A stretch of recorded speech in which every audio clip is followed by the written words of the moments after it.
The Roman legionary. He's an icon of power, a symbol of discipline, the unwavering instrument of an empire that conquered the known world. We picture a man of steel, encased in iron, living and dying by the cold logic of the sword. His loyalty was to the eagle. His family was the legion. His home was the barracks.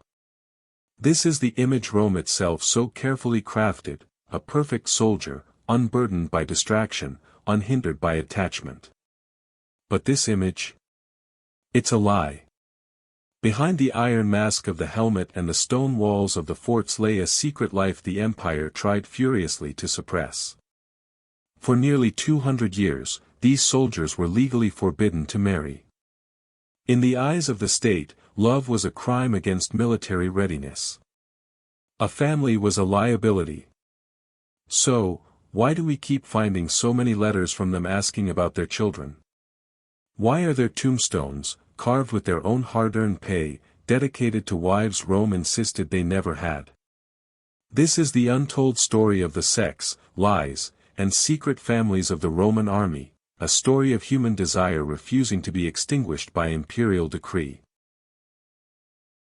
To understand the scandal, you first have to understand the law. The rule was absolute, and it came from the very first emperor, Augustus. After decades of bloody civil war, Augustus forged a new professional army. Before, under the Republic, a soldier was a citizen farmer who answered the call to war and then went back to his land and family. But Rome's ambitions had outgrown that model. It needed a permanent, standing army, loyal not to a temporary general, but to the state and the emperor himself. And this new army came with a new, brutal condition. Around 13 BC, Augustus formalized the ban on marriage for all legionaries during their active duty. The term of service? A staggering 25 years. A young man enlisting at 18 wouldn't be legally free to marry until he was in his mid-40s, an old man by Roman standards. From the state's point of view, the logic was cold, but simple. An unmarried soldier is a mobile soldier.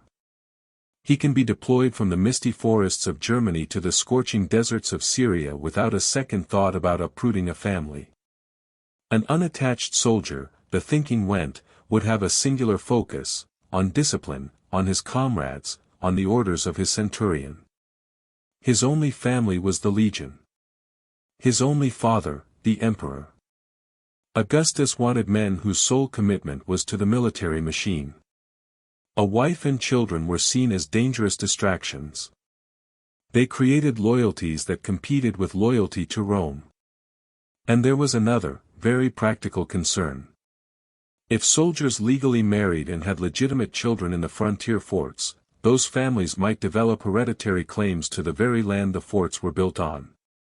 The state needed its military bases to be state property, not family estates. The law, therefore, was designed to create a class of men set apart from society, a brotherhood of perpetual bachelors dedicated wholly to the empire. For nearly 2 centuries, from Augustus to Septimius Severus, this was the official, unyielding reality. A soldier could conquer for Rome, die for Rome, but he could not love for Rome. But a law on a scroll in Rome is one thing. The daily life of a man stationed thousands of miles from home is something else entirely. To find the truth, we have to leave the marbled halls of the Senate and travel to the muddy, windswept frontiers. Imagine a fort like Vindolanda in northern Britain, a bastion against the wretched Britons, as one Roman letter disparagingly calls them. Life here was a cycle of grueling routine and stark monotony. Endless drills, weapons training, construction duty, guard posts. The basic unit of a soldier's life was the Cantaburnium, a squad of 8 men who shared a tent on campaign and a couple of small rooms in the barracks. They ate together, slept together, and fought together. It was an intensely masculine, insular world. But these forts weren't isolated islands. They were magnets for settlement. Around their walls, civilian towns known as vici sprang up almost immediately. These were bustling, chaotic service towns, filled with merchants, artisans, brewers keeping the taverns full, and veterans who had settled nearby. And, of course, they were filled with women. Local women from the conquered territories, freed women, slaves, and entrepreneurs of all kinds flocked to the forts, drawn by the only steady, reliable source of cash on the frontier, the soldier's pay. That classic picture we have of a Roman fort as a strictly male-only zone. It's mostly a 19th-century fantasy, shaped more by the social norms of that era than by ancient reality. The Roman state might have wanted its soldiers to live in celibate isolation, but it was an impossible dream. The barracks were for sleeping and drilling, but real life spilled out into the vicus. It was here, in the taverns, the market stalls, and the shadow of the fort's walls, that the emperor's ironclad law began to rust and break. It was here that soldiers, denied the legal right to a family, started creating their own. Faced with a lifetime of mandatory celibacy, Roman soldiers didn't just obey. They adapted. They improvised. They built a complex world of relationships that defied the emperor's will. First, let's get the most straightforward reality out of the way: sex. Prostitution in the Roman world was legal, taxed, and widely seen as a normal outlet for male desire. For a soldier with a regular salary far from home, the brothels and taverns of the Vici were an expected part of life, considered a necessity for maintaining morale and order. But the Roman sexual worldview was complex and obsessed with power dynamics. For a freeborn Roman man, the defining trait of any sexual encounter was dominance. It was socially acceptable for him to have sex with both men and women, so long as he was the active, penetrating partner. Taking the passive role was seen as effeminate and shameful, a surrender of one's virtus, or manly virtue. This had huge implications for the military. While a soldier was free to visit prostitutes or have relations with slaves of either gender, sexual relationships between two freeborn soldiers of equal rank were strictly forbidden. Such an act meant one citizen soldier was taking the passive, shameful role, which was seen as a catastrophic breach of military discipline. The punishment was often the fustuarium, a brutal beating to death by one's own comrades. This wasn't about morality in our modern sense, it was about maintaining the rigid hierarchy of dominance essential to the Roman military mindset. Beyond casual encounters, however, thousands of soldiers formed deep, lasting relationships that were marriages in all but name. These unofficial unions became so common that the communities around them accepted them as social fact. A soldier would find a partner, often a local woman from the province he was stationed in, and they would live together as a family. For the women in these relationships, the situation was legally perilous. Since the marriage wasn't recognized, she had no legal rights if her soldier partner abandoned her. And yet, they persisted. And inevitably, these unions produced children. Legally, these children were illegitimate. They were ghosts in the eyes of Roman law, unable to automatically inherit their father's property or his Roman citizenship. They lived with their mothers in the settlements just outside the fort, in a permanent state of legal limbo. So why did the army, so obsessed with discipline, tolerate this? The answer is pure pragmatism. Commanders on the ground quickly realized a complete ban was unenforceable and terrible for morale. A soldier with an unofficial family was often more stable and less likely to cause trouble. But more importantly, these secret families provided a crucial service: they produced sons. Boys who grew up in the shadow of the barracks were a ready-made pool of future recruits, already familiar with military life. In a quiet, hypocritical contract, the army began to unofficially encourage the very thing it officially forbade. The state would look the other way, and in return, the army got its next generation of soldiers. For generations, the official story of the celibate Roman soldier dominated history. The secret lives were just that, secrets. But over the last century, archaeology has become the great revealer, providing the smoking gun that proves the official story was a lie. The evidence is overwhelming, and it is deeply human. Let's go back to Vindolanda, on the northern edge of the empire. Excavations there have unearthed a treasure trove of artifacts that completely dismantle the myth of the all-male fort. Archaeologists started finding thousands of leather shoes, and a significant percentage are sized for women and children.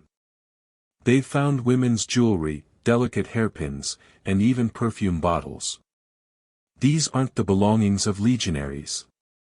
They are the everyday items of the families who lived with them, right there in the military zone. But the most powerful evidence of all is written on fragile, postcard-sized slivers of wood, the Vindolanda tablets. Preserved for nearly 2 millennia in the oxygen-free soil, these are the personal letters and records of the people who lived at the fort. They are intimate, unvarnished, and revolutionary. We have letters from soldiers asking family to send more socks and underpants. That simple request transforms the faceless warrior into a real person, someone with cold feet who misses home. One of the most famous tablets is a birthday party invitation from around 100 AD. It's from Claudia Severa, the wife of a commander at a nearby fort, to Sulpicia Lepidina, the wife of Vindolanda's commander. A scribe wrote most of it, but at the bottom, in a different hand, Claudia adds a personal note: "I shall expect you, sister. Farewell, sister, my dearest soul, as I hope to prosper, and hail." This is the earliest known example of a woman's handwriting in Latin, a voice reaching out from the edge of the world, not to discuss military strategy, but to plan a party. It proves that commanding officers, at the very least, had their families living with them. And then there's the evidence carved in stone. All across the empire, we find tombstones commissioned by serving soldiers. Legally, these memorials should only mention military comrades. Instead, we find hundreds dedicated to a conjunx, a wife, and to filii and filii, sons and daughters. A soldier would spend a huge portion of his savings to carve a tribute to a family that, in the eyes of the law, did not exist. They used the language of legal marriage even when the law denied it to them. It was the ultimate act of defiance, a declaration of love etched in stone for eternity, directly contradicting the laws of the empire they served. For almost 200 years, the Roman Empire maintained this elaborate legal fiction, demanding celibacy while relying on the illegal families the soldiers created. By the end of the 2nd century AD, the contradiction had become unsustainable. The army was now a permanent garrison force, with soldiers often serving their entire lives in the same province they were born in. The secret families in the Vici were now multi-generational communities. The legal absurdity could no longer be ignored. The first cracks in the policy appeared under Emperor Hadrian. He was a pragmatist who understood the realities of frontier life. While Hadrian didn't lift the ban, he granted a crucial concession: the sons of serving soldiers would be granted Roman citizenship upon their father's honorable discharge. This was a massive step. It officially recognized the existence of these children, giving them a legal pathway into Roman society and ensuring they could inherit from their fathers. But the final blow came from an emperor who owed everything to the army, Septimius Severus. Seizing power in 197 AD after another vicious civil war, Severus knew his throne depended entirely on the legions. He famously advised his sons, enrich the soldiers, and scorn all other men. As part of a series of sweeping military reforms, Severus officially abolished the marriage ban. After nearly 2 centuries, Roman soldiers were finally allowed to legally marry during their service. It was a revolutionary moment. What had been lived in secret for generations was now brought into the light. Families that had existed in a legal shadow were granted the full rights and protections of Roman law. This wasn't a sentimental decision, it was a political masterstroke. By legalizing soldiers' families, Severus bound them even more tightly to the state. Now, a soldier fighting for the empire was also fighting for the legal security and prosperity of his own wife and children. His family's well-being was directly tied to the emperor who had granted them their rights. The secrets of the barracks had finally become the accepted reality of the empire. The story of the Roman soldier's secret family life does more than just fill in a gap in history. It fundamentally changes our picture of the legionary. He wasn't a one-dimensional automaton of war. He was a man, torn between his duty to an unforgiving state and the fundamental human desires for love and companionship. For 2 centuries, he navigated a world of legal fictions, building a life in the shadows. This hidden history reveals the profound tension at the heart of the Roman Empire, the clash between the rigid order imposed from the center, and the messy, resilient reality of human life on the frontiers. The soldiers of Rome were sworn to defend an empire that denied them the right to a family, yet they built families anyway, proving that even in the most disciplined army of the ancient world, the bonds of love could be more powerful than any imperial decree. What part of this secret history did you find the most shocking? Was it the sheer amount of evidence for these families, or how long the marriage ban was actually enforced? Let us know your thoughts in the comments below.